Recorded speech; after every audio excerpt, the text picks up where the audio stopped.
Bonsoir à tous, bienvenue sur la chaîne toujours proche des populations. 20 minutes d'information et de reportage. Voici les titres de ce mardi 26 novembre 2024. Le réseau routier de Yamoussoukro, capitale politique et administrative ivoirienne, constituait une fierté pour les populations, les autorités et les visiteurs. Aujourd'hui, il s'est fortement dégradé avec le temps, les intempéries et le manque d'entretien. Une situation qui suscite la colère de la rédaction de RTI2. À l'international, la Somalie rejette l'élection du président d'une région aux relations houleuses avec Mogadiscio. Merci pour votre fidélité. Place au carton rouge.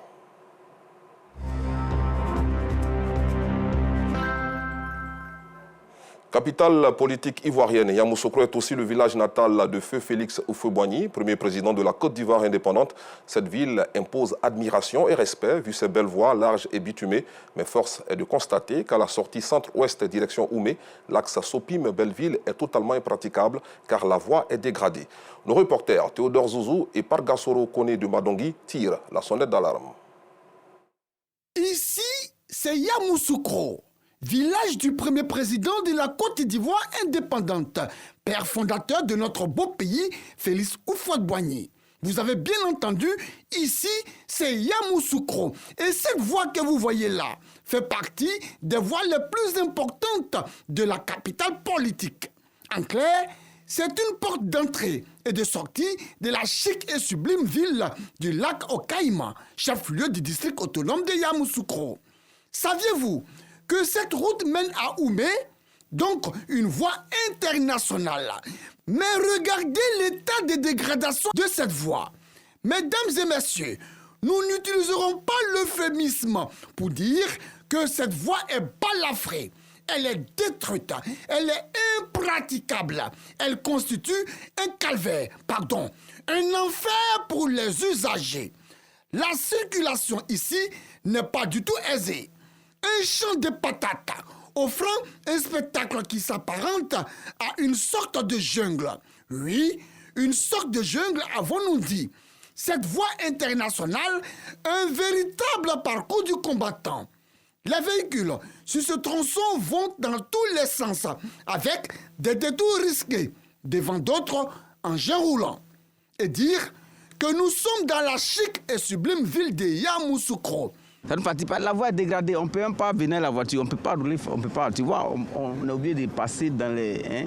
et faire des détours, ça nous fatigue vraiment. Je ne sais pas pourquoi cette voie n'a pas été faite, parce que tous nos clients sont ici, on ne peut pas rouler constamment. Tout est accident. Les temps que d'autres sont ici, d'autres sont ici. On se met même là, sans se croiser même. Il y a un taxi même qui est en train de me porter ça même ici. Il est bon de savoir que la réparation de ce tronçon était prévue dans la 3e phase de réhabilitation des voies de Yamoussoukro. Mais que s'est-il passé? Les réhabilitations ne sont pas arrivées, ils ne sont pas arrivés vers chez nous. Ils se sont limités que là, ils ont commencé le goudron, ils sont limités que devant là. Voilà, on nous avait dit qu'ils allaient rentrer dans le quartier, ça dit que la grande voie pour aller, mais ils ne sont pas arrivés.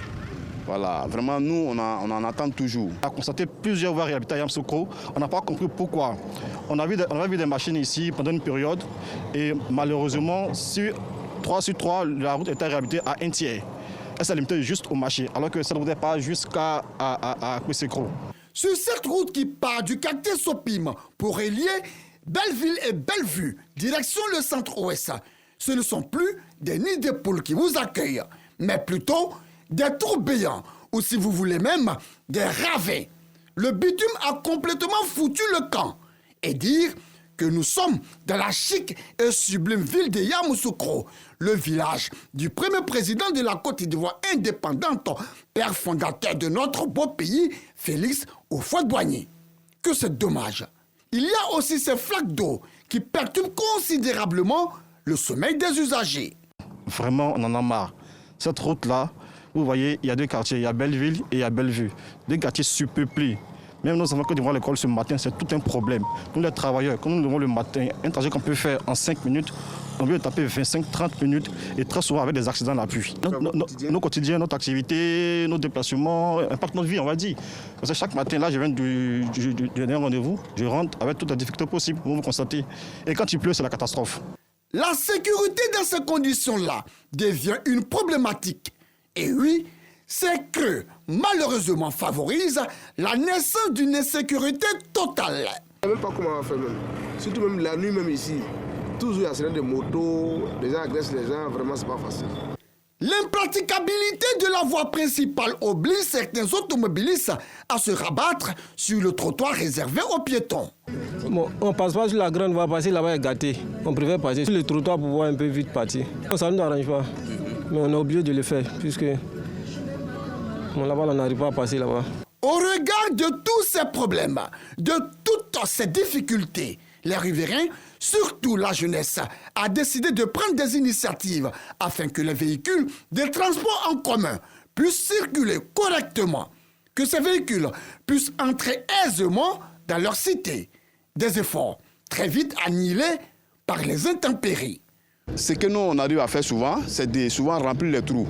Mais une fois qu'il pleut net, la pluie ramasse tous les efforts qu'on fait. Bon, on ne peut pas aussi, parce que c'est une continuité, ça va jusqu'au grand carrefour de Doumé. Nos efforts sont non à venir. Pire, pour les usagers de cette voie, l'érosion, une menace plus imminente. L'érosion détruit progressivement les installations du DALO, facilitant le drainage des eaux usées sur le bitume.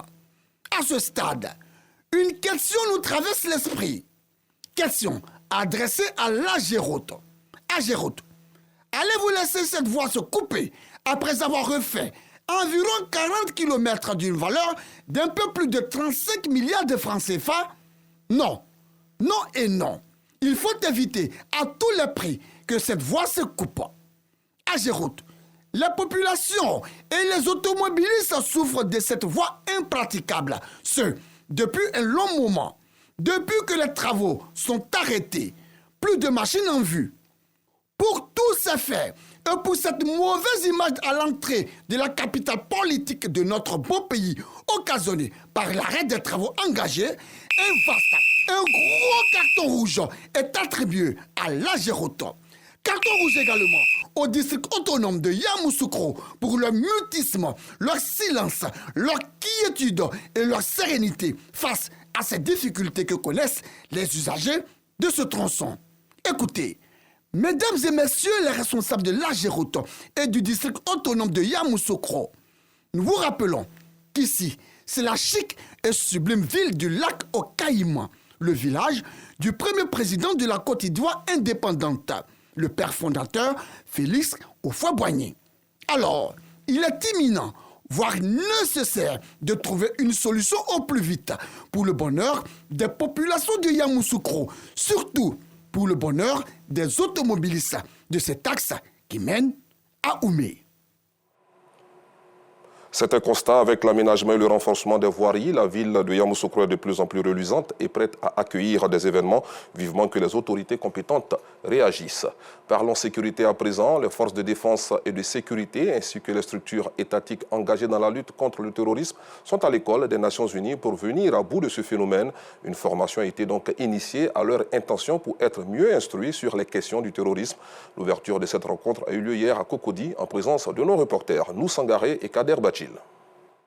La menace terroriste est une préoccupation majeure pour les États de la sous-région et la Côte d'Ivoire veut se donner les moyens pour venir à bout du fléau.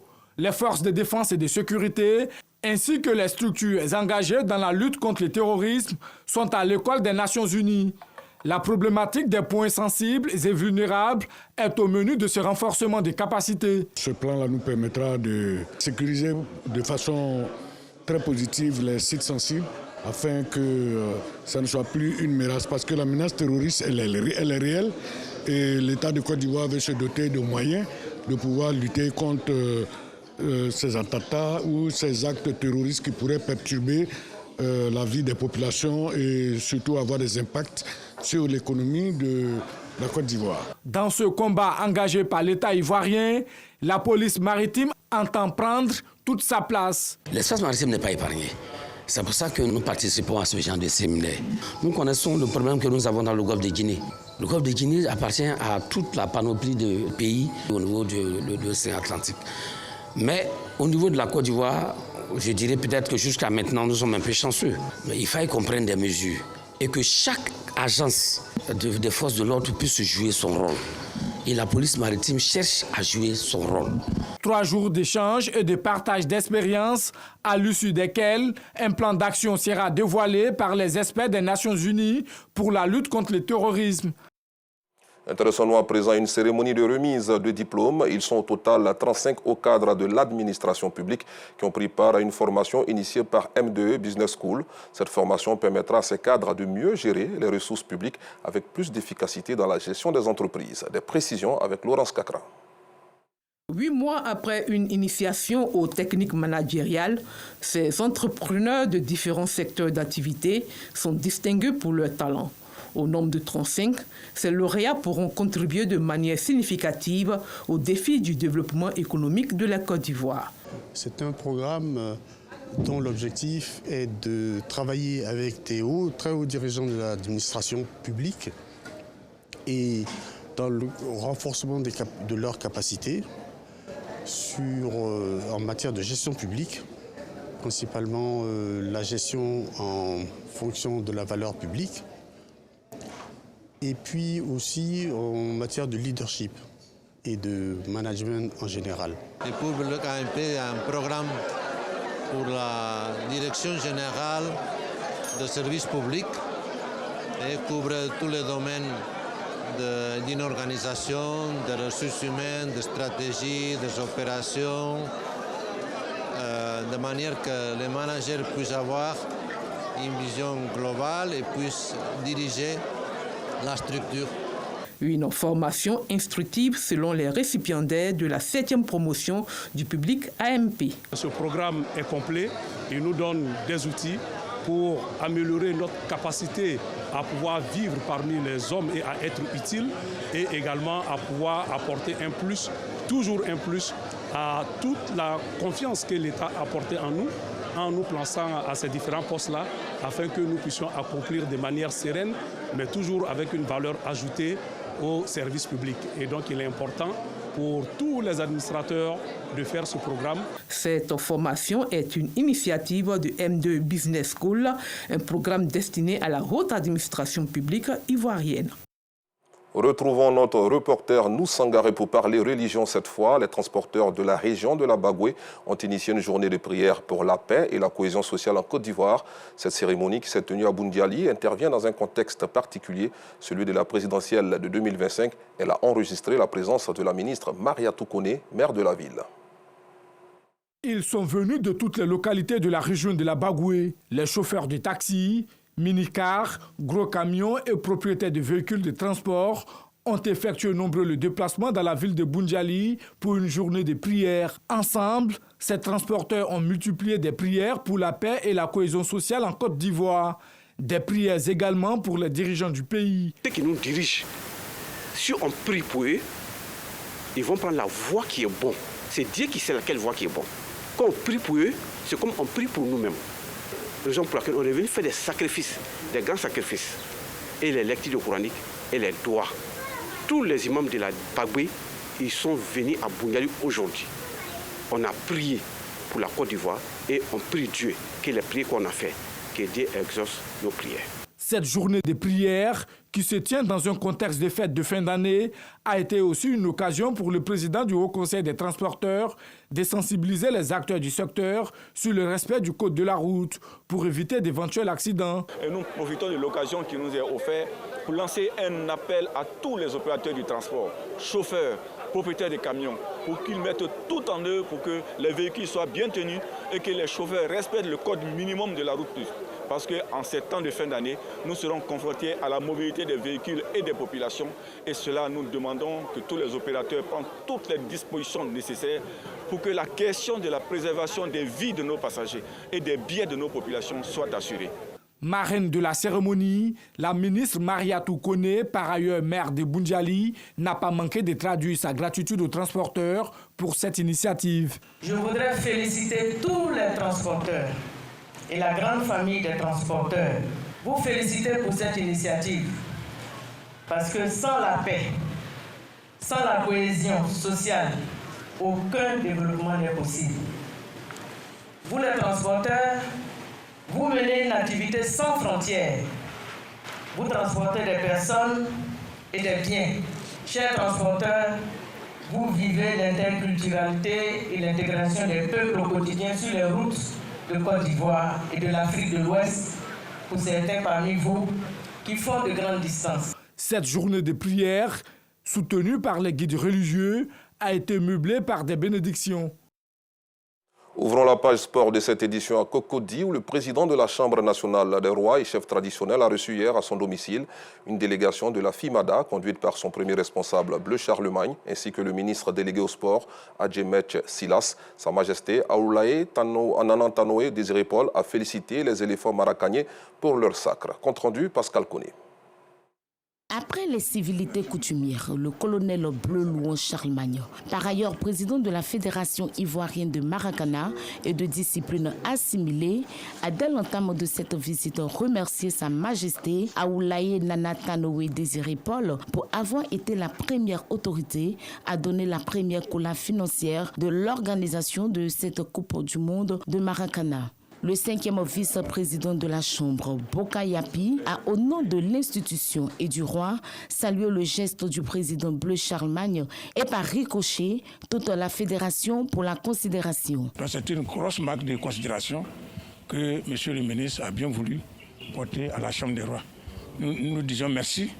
Merci aussi au président de la République qui a mis vraiment les moyens. Ce qui me préoccupait, c'était que Nana me fasse des bénédictions, qu'il n'y ait pas d'incident, d'écueil pendant cette Coupe du Monde. Par la suite, le patron du sport ivoirien, le ministre délégué des sports Adjemetch Silas, présent à cette cérémonie, a remis le trophée, un ballon trocapeur à Bouneguet et des bouteilles de gin, avant de rappeler la volonté de l'État ivoirien de faire briller la Côte d'Ivoire au plan sportif. Nous sommes les acteurs, mais le metteur en scène, c'est le président de la République lui-même. C'est à lui que doivent aller tous les remerciements. Les remerciements s'adressent également au peuple ivoirien, la Chambre des rois et chefs traditionnels. C'est dans un élan de convivialité et de fraternité que cette rencontre s'est achevée. Toujours en sport, la Ligue autonome de Côte d'Ivoire, zone de Yopougon, a lancé officiellement un tournoi au niveau national pour révéler les jeunes talents du football ivoirien le week-end dernier dans la plus grande commune de notre pays. Le compte rendu de Laurence Kakra dans nos prochaines éditions. Et puis, ce mardi 26 novembre marque la célébration de la Journée internationale des aides-soignants. C'est l'occasion choisie par nos reporters pour se rendre dans les centres de santé urbains de Yopougon, Kouté et Trois-Rouges afin de montrer leur apport dans le système médical. Le récit de Abdoulaziz Daramé et Kader Bachil dans nos prochaines éditions. À l'international, un seul point à l'ordre du jour. En Somalie, le gouvernement a refusé ce mardi de reconnaître les résultats des élections dans la région du Jubaland, dans le sud du pays, dont la relation houleuse avec Mogadiscio pourrait menacer la sécurité régionale. Ahmed Madobé, un ancien chef de guerre au pouvoir depuis 2012, a remporté hier un 3e mandat. Le scrutin s'est tenu malgré la proposition du gouvernement central de le repousser à 2025. Fin de cette édition, merci de l'avoir suivi. Rendez-vous demain, même heure, même chaîne et surtout avec le même plaisir de vous servir. Bonne soirée sur RTI2.